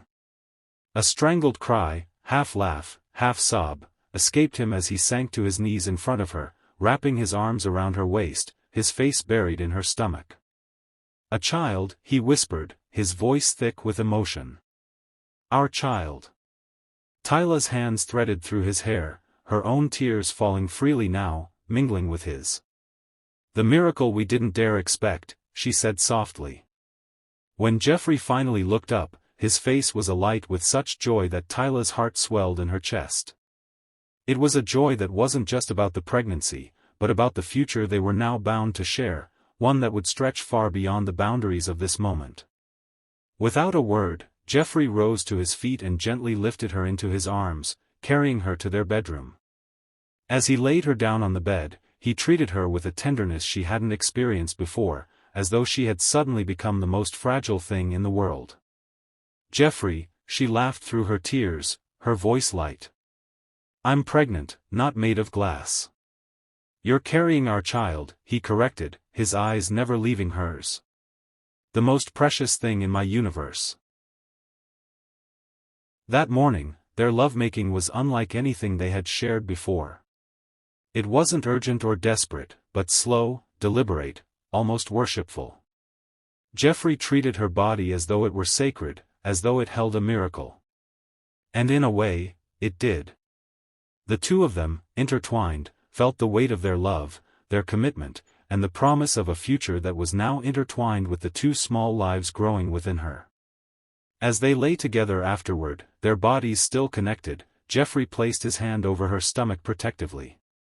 "What shall we name them?" he asked softly, his voice full of awe. "Our miracle twins."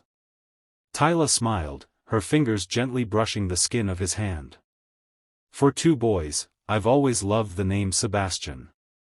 Perhaps paired with Oliver, after your grandfather."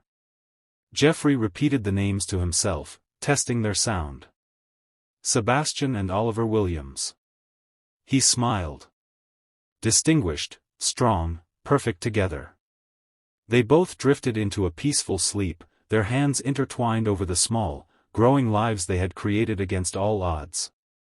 The world outside was quiet, the rain still tapping gently on the windows, but in their hearts, there was nothing but hope. Chapter 10, Love's Greatest Gift. As the days stretched into April, London blossomed with the warmth of spring, the city awakening from its dreary winter slumber. And with it, Tyla's pregnancy reached a new milestone, 34 weeks. Her slender frame had adapted beautifully to accommodate the growing twins, though Dr. Montgomery had recently prescribed reduced activity due to her elevated blood pressure, a common complication with multiple pregnancies. It wasn't serious yet, but it was something to be mindful of.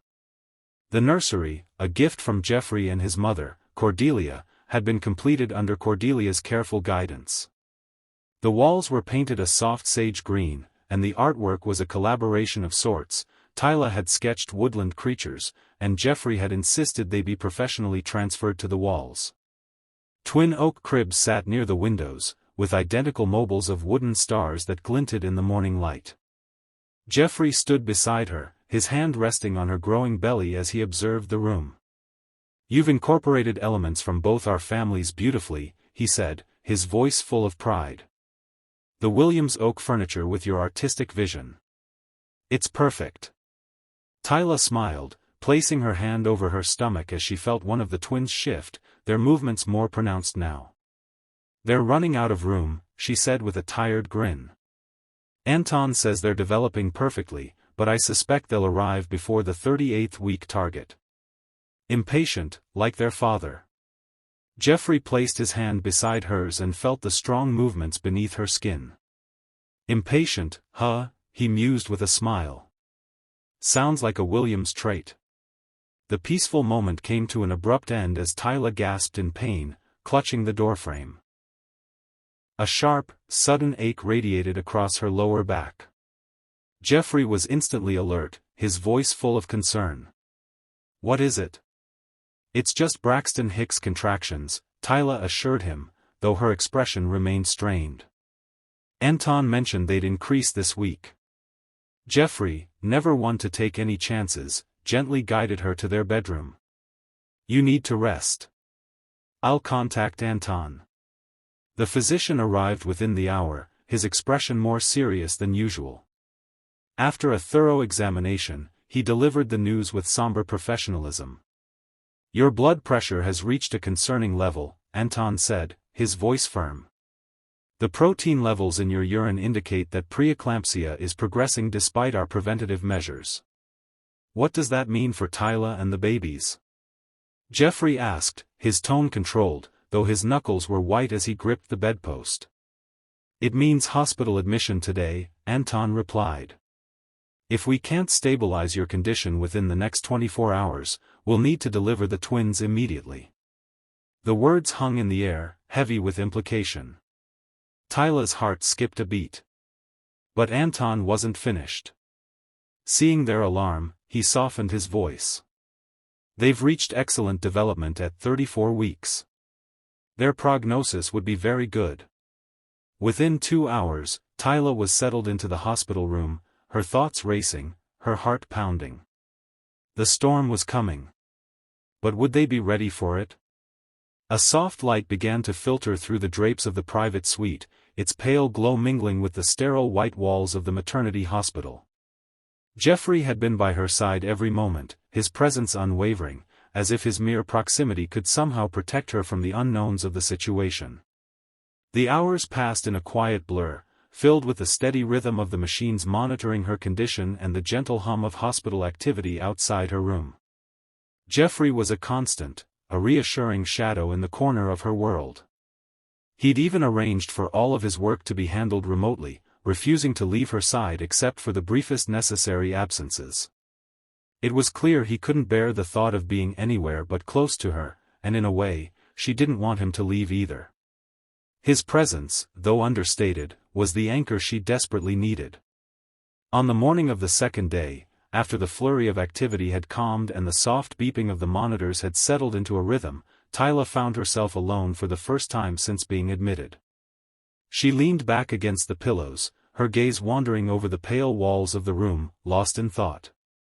The room felt oddly still, a sharp contrast to the flurry of emotions and worries that had clouded her mind in the previous hours. Her fingers absent-mindedly traced the smooth surface of the hospital blanket, and as she closed her eyes, she could almost imagine the quiet hum of the world outside. The bustling streets of London, the chatter of voices, the ordinary life she and Jeffrey had known. But none of that seemed real now. What was real was the fact that they had been waiting for a miracle, for something they hadn't expected, but had somehow felt would come. And then, just as she began to relax into the quiet, there was a knock at the door. Tyla's heart skipped a beat as the door opened to reveal a figure she hadn't expected. Lady Imogen Whitley, Jeffrey's cousin, stood in the doorway, holding a modest bouquet of spring flowers in her hands. The sight of her was unexpected. After all, it had been some time since she'd last reached out to Tyla. She had never been the warmest of people, and her relationship with Tyla had been strained, to say the least. But here she was, standing at the threshold of the room, her eyes betraying a hint of uncertainty. "May I come in?" Imogen's voice, usually firm and commanding, was laced with an uncharacteristic hesitation. Tyla blinked in surprise but nodded, curiosity blooming in her chest. It wasn't every day that Imogen Whitley, of all people, made an unannounced visit. Imogen stepped inside, her heels clicking softly on the polished floor. She placed the flowers on the side table, a small but thoughtful gesture. "I heard about your hospitalization through family channels," she began, her voice controlled but filled with something Tyla couldn't quite place. "I thought, well, I've experienced this particular complication myself. Perhaps I could offer some advice." Tyla raised an eyebrow, surprised to hear such a statement from someone who had never shown a particular interest in offering comfort. "You've had children?" she asked, genuinely taken aback by the revelation. Imogen's expression darkened, and for a moment, the facade of confidence she so often wore slipped away. A shadow crossed her face, something raw and painful flickering in her eyes. "A daughter," she said, her voice softening, "but she arrived too early, during my marriage to Lord Whitley. The medical care back then, it wasn't what it is now." There was a pause as she gathered herself, as though pushing away a memory that threatened to rise to the surface. "But you're in excellent hands with Anton Montgomery. He's the finest specialist in London," she added, as if to reassure Tyla. Tyla didn't know what to say to that. The woman before her was so different from the Imogen she had come to know, a woman who had always seemed distant, preoccupied with status and appearances. But here, now, in this moment, Tyla saw a vulnerability that had never been there before. It was as if the walls had momentarily come down, revealing something far more human than Tyla had ever expected. Before Tyla could speak, Imogen continued with a bluntness that was as unexpected as her visit. Preeclampsia can turn serious very quickly, she said, her voice steady but laced with urgency. Don't let Jeffrey's optimism delay any necessary intervention. Men can be sentimental about these things, but your safety must come first. Tyla felt a knot form in her chest. She had been so focused on her own fear and anxiety, so consumed by the unknowns of the situation, that she hadn't thought about it from Imogen's perspective. The warning, though hard to hear, felt strangely comforting. Imogen wasn't just speaking out of obligation, there was a real sense of care beneath her words.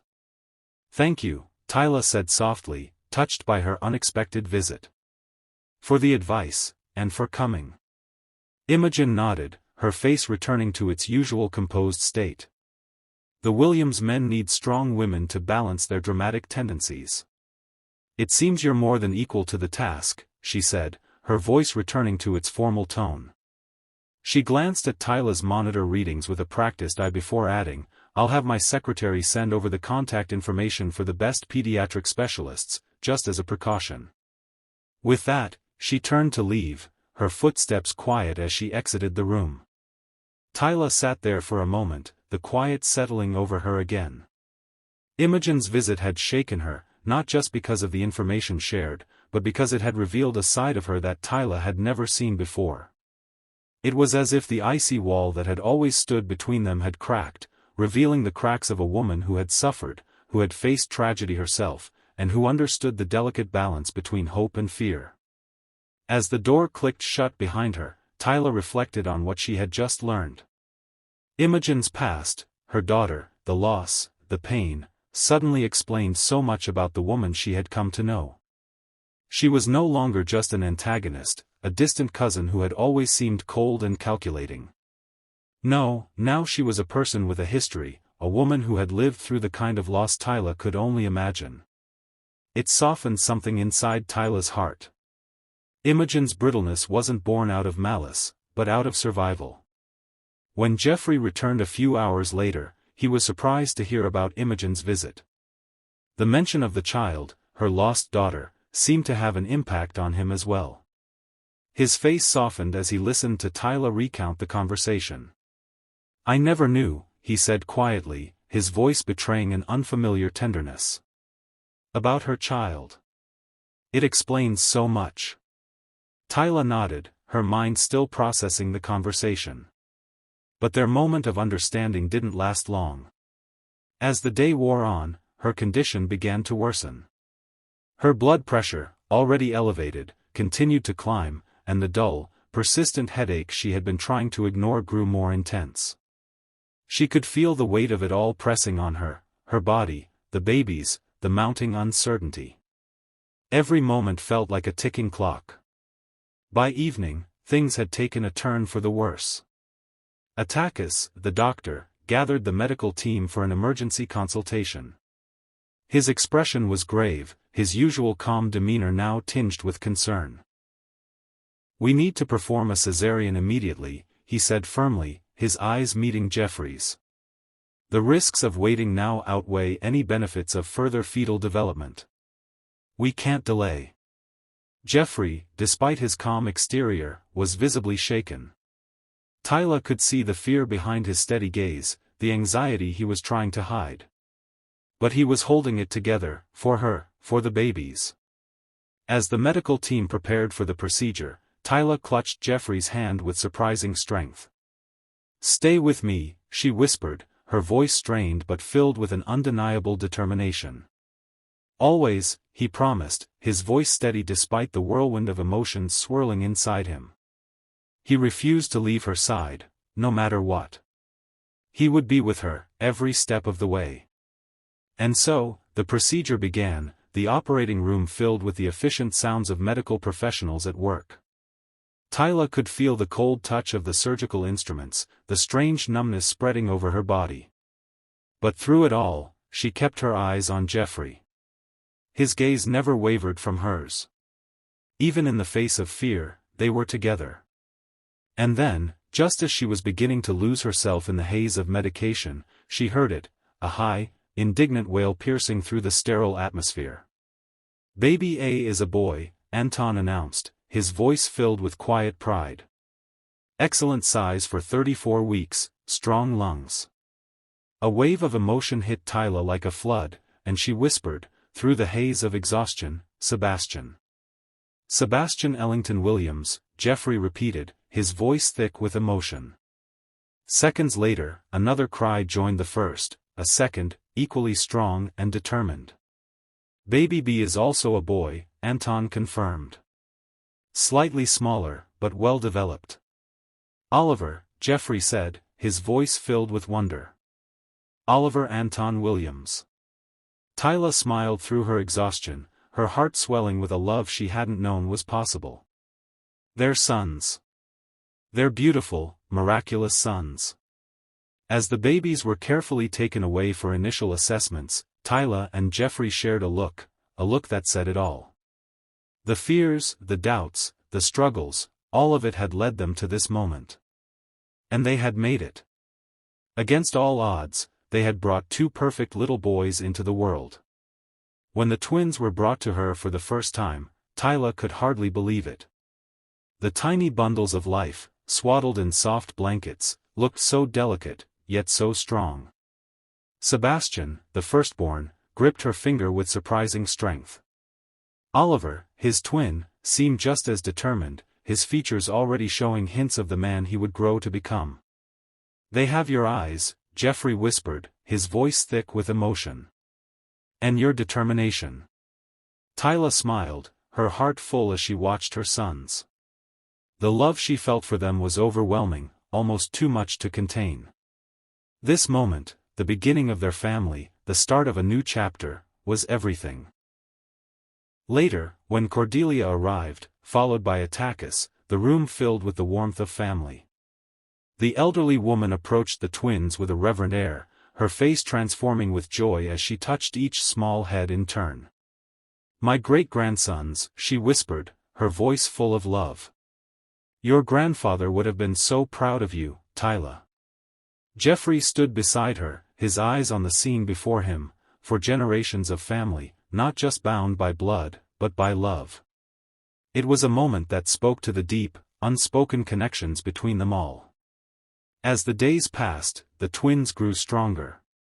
And 3 weeks later, on a perfect May morning, they were finally ready to go home. Sunlight streamed through the windows as Jeffrey and Tyla stood together in the nursery, placing Sebastian and Oliver in their cribs for the first time. The room was peaceful, the world outside unaware of the small miracles unfolding within the townhouse walls. Jeffrey wrapped his arms around Tyla, pulling her close. "Did you ever imagine," he asked softly, "that we'd end up here? That day in the bookshop when I collapsed at your feet, did you ever think we'd be here?" Tyla leaned into him, her recovery nearly complete, though the journey had left its mark on both of them. "No," she admitted, her voice barely above a whisper. "But somehow, from that first moment when I held your hand, nothing else seemed possible either." As evening fell, they settled into the nursery's window seat, watching the twins sleep peacefully after their feeding. Tyla had brought her sketchbook, her pencil moving with practiced ease as she captured their peaceful expressions. "This will be the first in a series," she said, her voice filled with quiet excitement. "A family chronicle. Perhaps eventually for display at the Thornfield Gallery, alongside your mother's work." Jeffrey smiled, his eyes shining with approval. The beginning of a new kind of Williams legacy.